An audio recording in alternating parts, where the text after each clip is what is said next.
push so hard for privatization, do the Koch brothers bidding. That's what they're all about. To the point that I was going to ask at the hearing, how hard are you going to fight? Are you willing to be fired making that fight for veterans? Well, the VA has been called the swampiest of the D.C. agencies. That's saying something.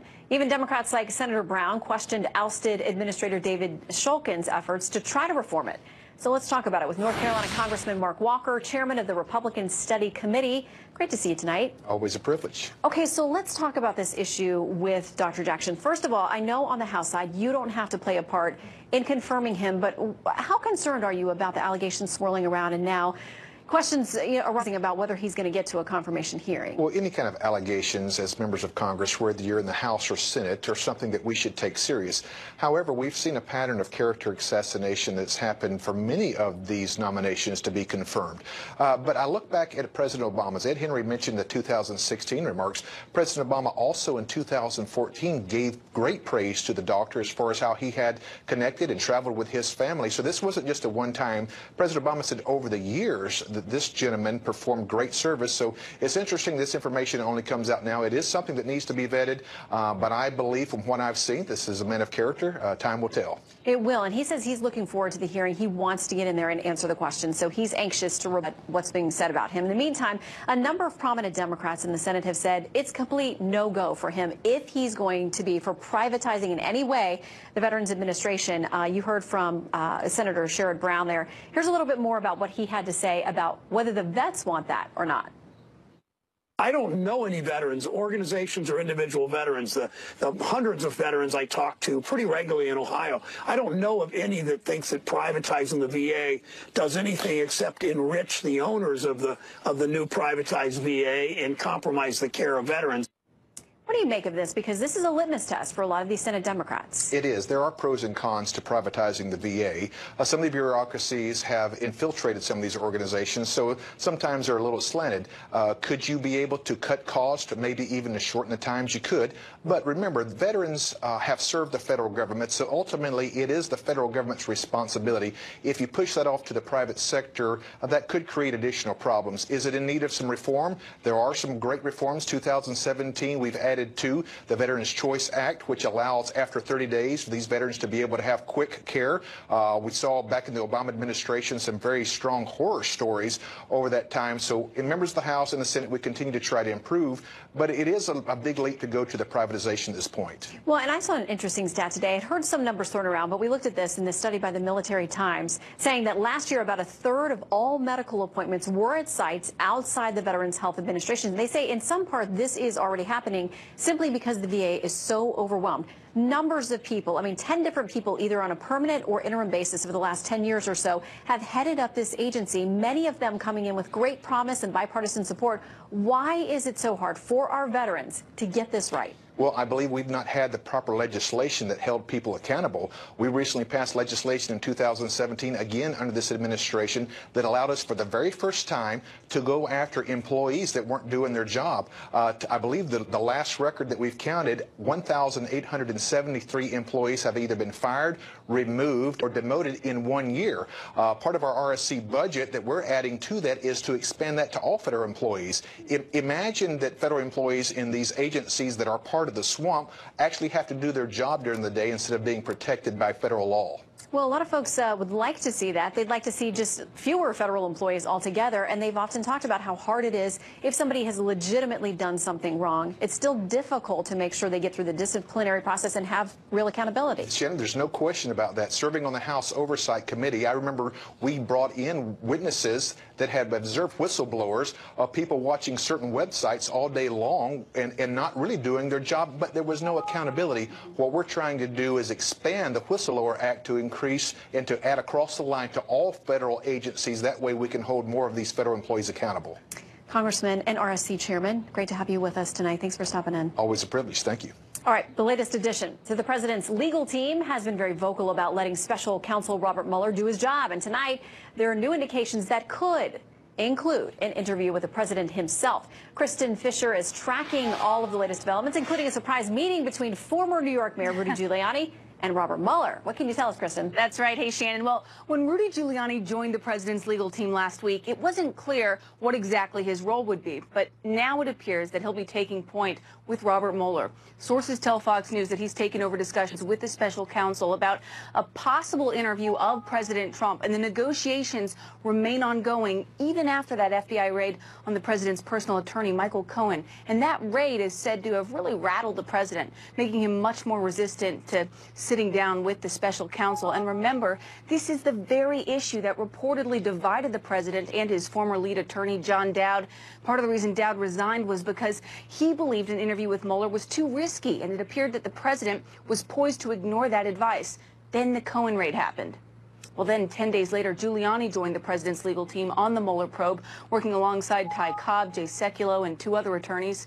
In a statement to Fox Tonight, Giuliani says that, quote, "The objective of our team is to end this investigation and distraction from the critical issues facing our president as quickly as possible. The president has produced 1.2 million documents. That is historically unprecedented. We believe it presents overwhelming proof that the president did not collude with regard to the 2016 election.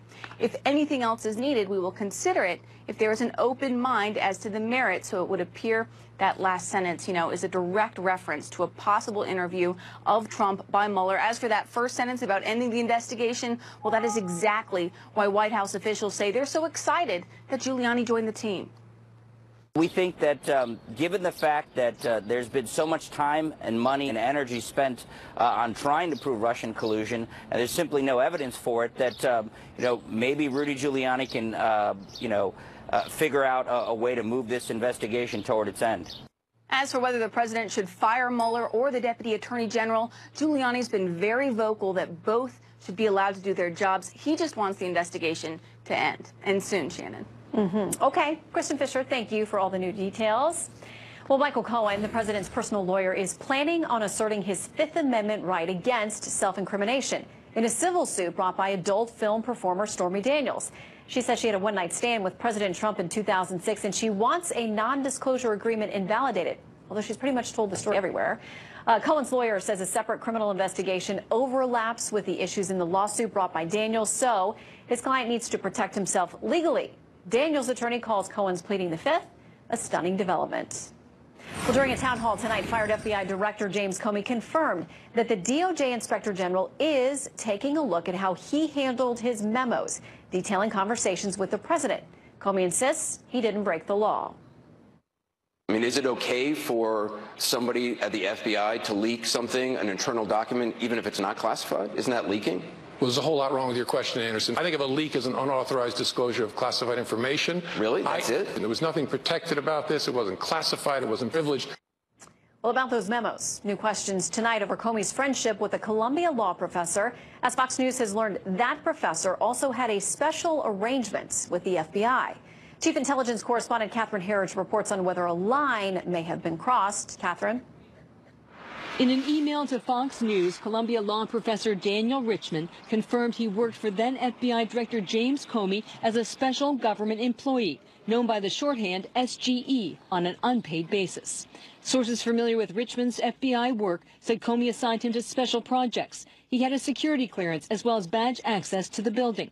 Republican lawmakers want more answers. Maybe we need to talk to Mr. Richman under oath in front of members of the Judiciary and the Oversight Committee. It'd have been nice if we'd had a full understanding of the full relationship that Mr. Comey had with the guy who orchestrated the leak. During his June 2017 testimony, Comey did not describe Richman as an FBI employee. The former director testified that he gave the memos documenting conversations with the president to Richman to kickstart what is now the Mueller probe. I asked a friend of mine to share the content of the memo with a reporter. Didn't do it myself for a variety of reasons, but I asked him to because I thought that might prompt the appointment of a special counsel. Who was that? A good friend of mine who's a professor at Columbia Law School. Another special government employee who has come under scrutiny was Hillary Clinton aide Huma Abedin. Judiciary Committee Chairman Senator Chuck Grassley, among others, previously questioned Abedin's special status that allowed her to work at the Clinton State Department and private sector at the same time. While the FBI declined to answer specific questions about Richman's role, Fox News understands Richman was sent talking points on the Clinton email investigation, comparing and contrasting Clinton's use of an unsecured personal server for government business with the case of retired General David Petraeus and Sandy Berger, the late national security advisor under President Clinton. 3 sources tell Fox News that some or all of the Comey memos were shared with at least one other person beyond Professor Richman, and former U.S. Attorney Patrick Fitzgerald was identified as a likely recipient. Mr. Fitzgerald, who is a former special counsel and now one of Comey's personal attorneys, did not respond to requests for comment. Shannon? Catherine Herridge, thank you very much. Well, amid all that business goes on at the White House, Apple CEO Tim Cook met with President Trump today to discuss trade tensions with China. The president has criticized the technology giant in the past, specifically over its decision not to cooperate with law enforcement and break iPhone encryption. Cook also met with economic advisor Larry Kudlow. Well, positive news to report tonight on the health of former President George H.W. Bush. 41, as he's called affectionately, has been moved out of the intensive care unit at Houston Methodist Hospital, where he's expected to continue his recovery from a blood infection over the next several days. Bush's doctors are, quote, very pleased with his progress. He is alert and talking with hospital staff, family, and friends. Well, I spent the day today at the Supreme Court. Straight ahead, a rare chance to hear the justices' voices themselves. Moments from today's arguments over the White House travel ban. It is unusual to get same-day audio from inside the court. We want to play some moments you may find stunning. That's a really new development where a district court asserts the right to strike down a federal statute with regard to anybody, anywhere in the world. And a jury begins the process of deciding Bill Cosby's fate, asking a very interesting question just minutes into their deliberations. What was it? And later, it's a Fox News at Night exclusive. We ride along with U.S. Marshals on their operation to make America safer. You'll only see it here. Stay tuned. Well, the Supreme Court hearing one of its most controversial cases of the entire term today, President Trump's travel ban. And of course, there was plenty of discussion of the president's past statements. The high court appears to be split along ideological lines. A lot of eyes on Justice Kennedy. Could he be the swing vote again? Well, we'll be watching for a decision by late June. In the meantime, let's break it down. Talk about it with Harry Litman, former U.S. attorney, and constitutional attorney Robert Barnes. Great to have both of you with us tonight. Thanks for having us. Okay, now, Harry, you have spent time over there as a clerk to more than one justice. You've also co-clerked with Justice Kagan, who now sits on the high court. What did you make of what we heard from the bench today, Harry? Well, look, it was a hot bench. I tend to agree with your observation, Shannon, that it looked as if Justice Kennedy was going to vote to uphold the ban, and possibly even a couple more. It might be as much as 7-2. But the real, as you say, the real sort of 900-pound gorilla in the room were these former comments of the president when he was campaigning, and that gave the government attorney some trouble. But what the attorney said is, look, even if in his heart of hearts President Trump was motivated by animus against Muslims, you should still uphold the ban out of deference to the executive. And my best guess is that principle is going to prevail. Well, and you know, it all goes back to this question of whether there is religious discrimination afoot in putting together this ban. Critics say that it is aimed at Muslims, and yet, you know, the current ban now has North Korea and Venezuela, obviously not majority Muslim nations. This is what Justice Alito had to say. Nice to have the same-day audio. Here's his take on whether or not this is a Muslim ban. Mr. Katyal, would any reasonable observer reading this proclamation, without taking into account statements, think that this was a Muslim ban? I mean, I think there are 50 predominantly Muslim countries in the world. Five predominantly Muslim countries are on this list. The population of the predominantly Muslim countries on this list make up about 8% of the world's Muslim population. If you looked at the 10 countries with the most Muslims, exactly one, Iran, would be on that list of the top 10. So would a reasonable observer think this was a Muslim ban? If it were. All right, Robert, I send that to you. Is that going to be a strong enough argument to get 5 votes at least together to uphold this thing? Well, I think definitely. I think the first part of the challenge is there's really no First Amendment basis that foreign aliens have any First Amendment constitutional rights, and there's never been any precedent that says the exclusion of foreign aliens constitutes the establishment of religion under the First Amendment anyway. But putting that aside, the reality here is, as the Solicitor General said before the court today, if this was a Muslim ban, it was terribly drafted. It doesn't reference Muslims. It's not based on Muslims. It was based on an objective standard applied worldwide by multiple agencies and approved by multiple cabinet officials, where 92% of Muslims are not banned, where the countries that are banned include countries that are not majority Muslim countries, such as Venezuela and North Korea, countries that simply do not have the means to assure us that their methods of issuing passports can provide security and safety to the American people. So even if the First Amendment did apply, and when it's dubious that it does, this was not a violation of that First Amendment at all. Right. I want to play a little bit of what the newest Justice, Justice Gorsuch, had to say today about the side issue of, in any of these cases, a single district court judge can shut something down by issuing an injunction that is acting nationwide. They can shut down a whole federal law or policy, and then get reaction from both of you. Here's Justice Gorsuch. We have this troubling rise of this nationwide injunction, cosmic injunction, not limited to relief for the parties at issue or even a class action. And near as I can tell, that's a really new development where a district court asserts the right to strike down a federal statute with regard to anybody, anywhere in the world. What do we do about that? Harry, to you first and quickly so we can get reaction from both. What do we do about that? Sure. I'm not sure what he means that it's new. That's always been the ability of a district court if the ban is that broad. And on the other point of Robert, I do think it would be clearly a violation if you could show it was against Muslims, but Alito said, let's keep the questions out of it. I think it will prevail even given the possible animus. Okay, and Robert, what do you think about this issue that Justice Gorsuch brought up? It's kind of a side issue in this case, but a number of people are now raising the alarm over the ability of one lower court judge to do it. Does it encourage parties to forum shop in places like the Ninth Circuit that they know will probably be hostile to some of this president's policies? Oh, precisely. The Supreme Court previously, in 1993, when the district court tried to issue a nationwide ban related to gays in the military, said it was completely inappropriate for a district court to usurp that authority. Their authority is over their jurisdiction, not the entire world. If you believe the liberals in this case, Hillary was sponsoring honeymoon tours for liberals to Libya. The president has specifically identified security and safety risks, and it wasn't a district court judge's in Hawaii job to usurp that obligation that's uniquely the president's to keep the country safe. Robert, you made Harry laugh with that last line about the Libyan honeymoons. No, it was just the Hillary. It's always Hillary. But right. thanks All for right, having well, we'll us. leave it there. We'll wait and see what we get come June, when we expect to get this decision. Harry and Robert, thank you both for lending us your expertise. Thank you, Shannon. Thank you, ma'am. All right, Alfie Evans, clinging to life at last check, his parents refusing to leave his side. Their fight reaching a new stage tonight, and the government's resistance to them, it's going up a whole notch, too. We'll fill you in straight ahead. And in California, the ultimate cold case, 12 murders, 51 rapes, maybe more. For more than 40 years, the suspect, an ex-police officer, has been living quietly in California. But last night, police... Alder Hey Hospital in Liverpool is reportedly on lockdown tonight after supporters of the family of baby Alfie Evans threatened to storm the building.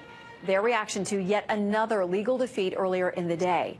23-month-old Alfie suffers from a neurodegenerative disease. Now, the hospital says there is no hope of recovery, but his parents are fighting to transfer him to another facility willing to give some unique treatment options a try. But so far, the hospital continues to block any transfer of the little boy. We'll keep you updated.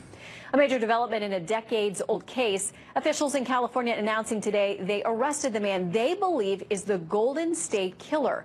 For more than 4 decades, the identity of the person who murdered 12 people and raped dozens more in the 70s and 80s has been a mystery. Well, Trace Gallagher is live with more on the man police say did it. Trace.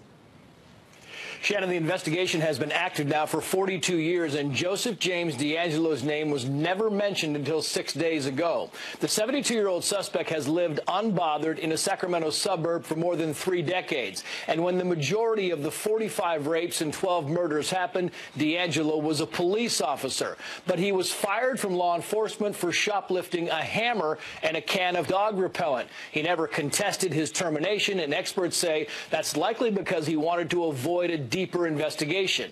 In 1976, the suspect was initially dubbed the East Area Rapist after a series of sexual assaults in East Sacramento that all followed the same pattern: prying open a window, shining a flashlight in the victim's eyes, raping them at knife point, and in some cases later taunting them by calling them on the phone.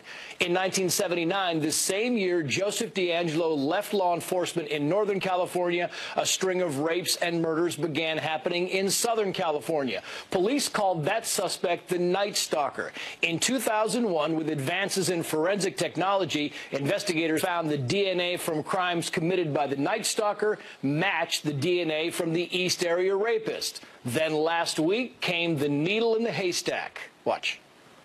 A lot of exclusions of other folks. We got this person that looked like he might be our guy, and then we're able to get at least an initial discarded DNA sample that gave us more confidence that this was our person, and we're able to continue and get a better, more workable sample of DNA. The sheriff wouldn't clarify exactly where the discarded DNA came from, and he wouldn't specify how the investigation narrowed in on DeAngelo. But a former undersheriff who worked this case back in the 70s says the arrest was welcome news. Watch. This morning, I've been able to talk to 4 or 5 of the victims that we've had contact with, and tears of joy, and tears that they can finally go to sleep and not think about the man in the mask at the foot of their bed.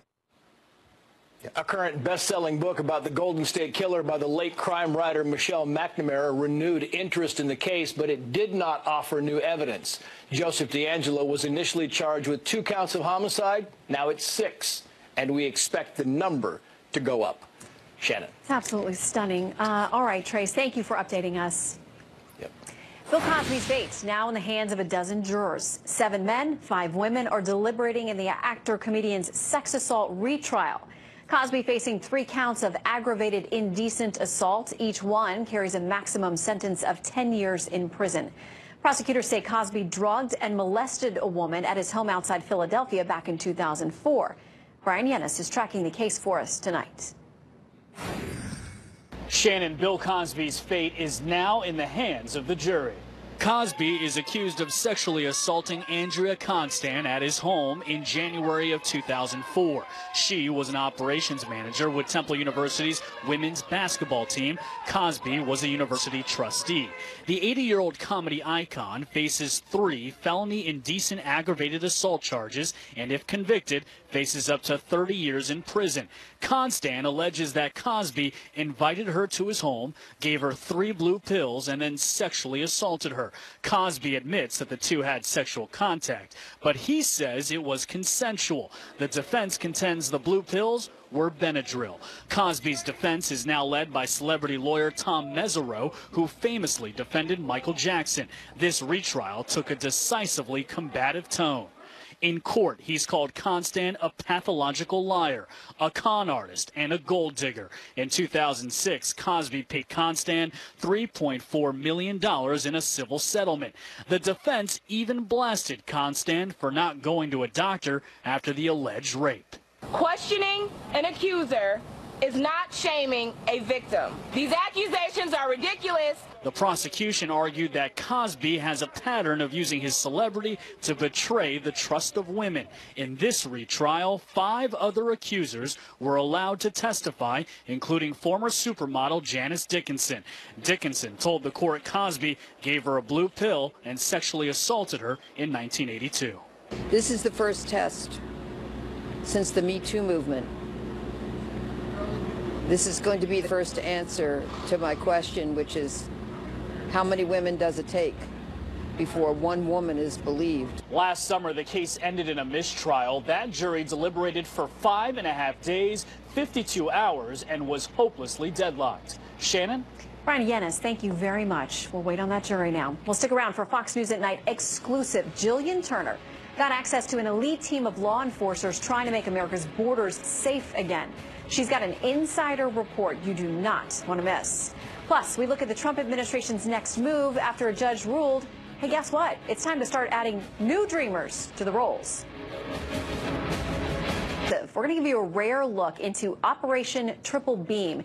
It's an undercover project of the U.S. Marshal Service to crack down on MS-13 and other violent gangs. Fox News got the only look at this, traveled to the southern border region. Here is Jillian Turner with our inside report.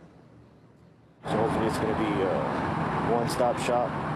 Get all three in custody. The U.S. Marshal Service invited Fox News to join the hunt for the worst of the worst: gang leaders, drug dealers, fugitives, and human traffickers. Today's target, 3 capital murder suspects. Mission accomplished. The marshal's job is to grab the body. We've been the U.S. government's manhunters since 1789, and we're the best of the world at it. The marshals are kind of like your federal sheriff and constable all rolled into one. You guys do the access gate? U.S. Marshals are currently running Operation Triple Beam, a joint effort with state and local police to take down major gangs that proliferate along the border, including MS-13, the 59 Bounty Hunters, and the Tango Blast. They're all in the border region to generate revenue any way they can, selling drugs, illegal firearms, and sex trafficking. We always have high numbers on the border. The world's most dangerous gangs consider the U.S.-Mexico border their home turf, and the marshals expect the operation in this single, secret location to produce several hundred arrests. In essence, Triple Beam's a franchise operation that the marshals bring from city to city. They work one location for 90 days at a time and say the strategy has yielded some major results over time. Since 2010, more than 6,000 arrests, the seizure of 1,500 illegal firearms, more than $1.5 million in cash, and over $6 million of narcotics.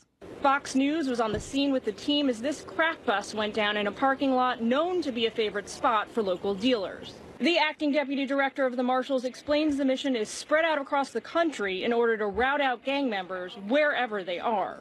The goal is simple and straightforward: protect Americans in the cities and towns where they live. Whether it be MS-13 or any other gang, these gangs are terrorizing our communities.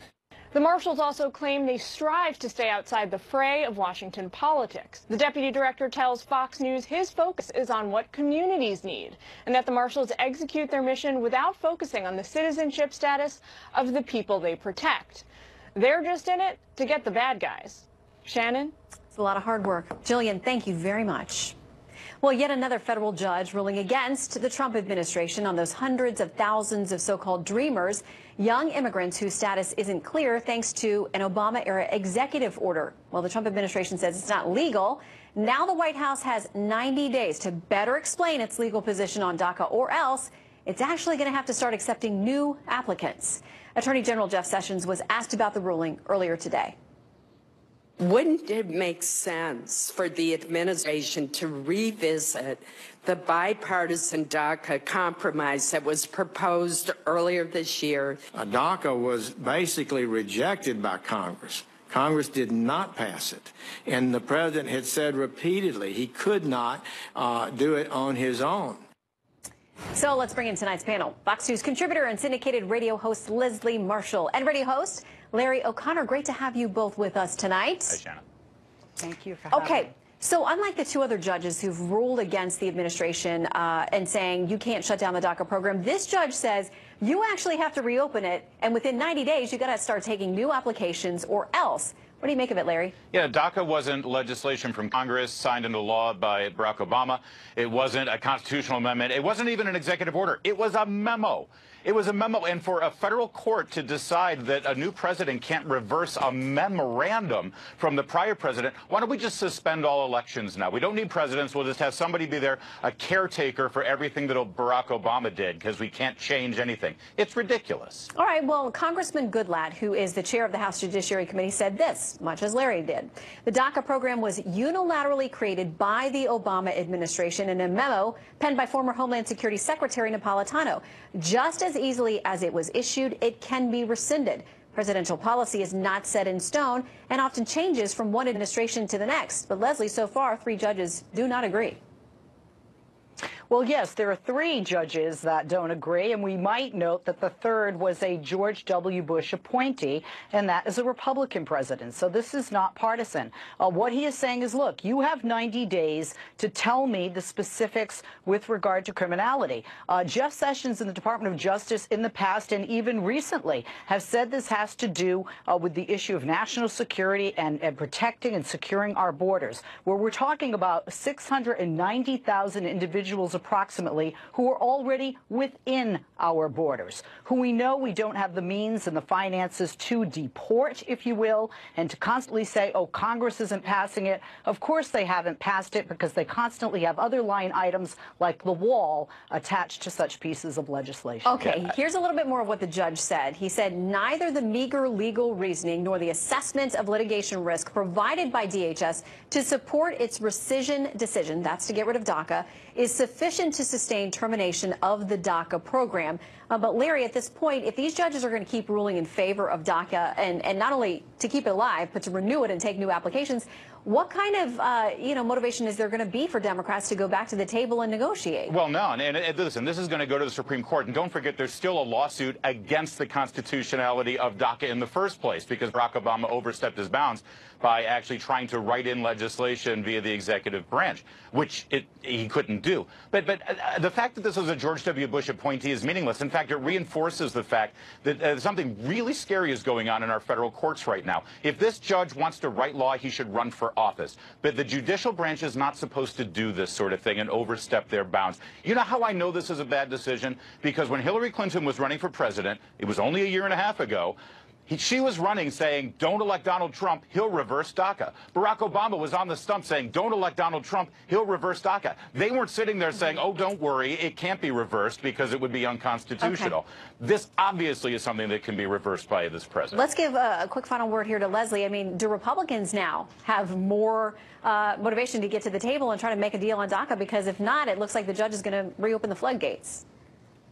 Yes, definitely. Although Larry would say Democrats, don't have as much incentive. I think I'll agree with you there. One of the reasons I know it's a good deal is that I agree with the judge's decision and Larry doesn't. No, all joking aside, Republicans are going to have to come to the table. But the reality here is, Shannon, that the constituents throughout the country, left or right, majority of people don't feel that these individuals who came here as children with their parents should be punished. They do feel and look at them differently than the That's fine. I know you're Then pass a law. I know you're chomping at the bit, but we got to leave it there. Come back. We'll discuss it again. Leslie and Larry, Thanks, great to see you both. Thanks, Leslie. All right, it has been 10 months since the shooting at that congressional baseball practice in Arlington. Up next, we're going to take you inside. Were wounded. Today, some of the lawmakers made the emotional journey back to the field. This baseball field,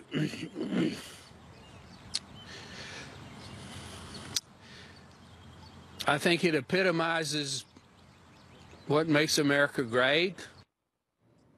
Fox News senior congressional producer Chad Pergram was there today to be with them. What can you tell us, Chad? Well, this was unfinished business. A baseball practice which started last June on a sweltering morning, finished in a chilly mist in April. But this was more than just a practice. It was a therapy session for members of Congress who hadn't been to the field in 10 months. Chuck Fleischman of Tennessee and Rodney Davis of Illinois came back out to the field in Alexandria, Virginia to loosen their muscles ahead of the season and recall last June's horror, where they sprinted for their lives. Trent Kelly was on third base because Trent told me later that the shooter pointed the gun right at him and missed. Larry and I believe, went and lay down over here somewhere. It might have been even a little bit further up over here. And then when it didn't stop, the barrage continued, I made a run for the dugout, and I knew there were people in the dugout, and all I could think of, bear in mind, I didn't know that the shooter had moved from where he was around this way. I still thought he was over here, and all I could think about when I was running was he's going to shoot me in the back. Every time I walk out of that one exit that we had, I just remember looking up and seeing that shed I hid behind, and I look over there and I immediately flash back to when I finally got my bearings that morning, looking to my right and seeing Steve Scalise down. And from my perspective, he wasn't moving. That is a horrific scene that I'll never get over. It's gut-wrenching to know that, you know, I'm 15 miles away from where 2 of my officers were injured. Some of our principals were critically injured. U.S. Capitol Police Chief Matt Verderosa says things will be different for this season. Last year was certainly an eye-opener for a lot of people. It made members of Congress, I think, really feel that vulnerability that exists. The threats are real, and we will have a robust presence for the practices and the game that occurs in June. They'll practice some at the field in Alexandria as well as other locations just to mix it up for security purposes. But the first base dugout where many of the players fled for safety, there's still a bullet hole. When they went to practice in Alexandria, that will be a reminder of the terror here last year, Shannon. That is such a fantastic inside look and remembering what it's like for them to go through that and be back there today. Thank you very much. Anytime. All right, earlier in the hour, we told you about the good news on President George H.W. Bush's health. Up next, you'll be getting much more. Stay around.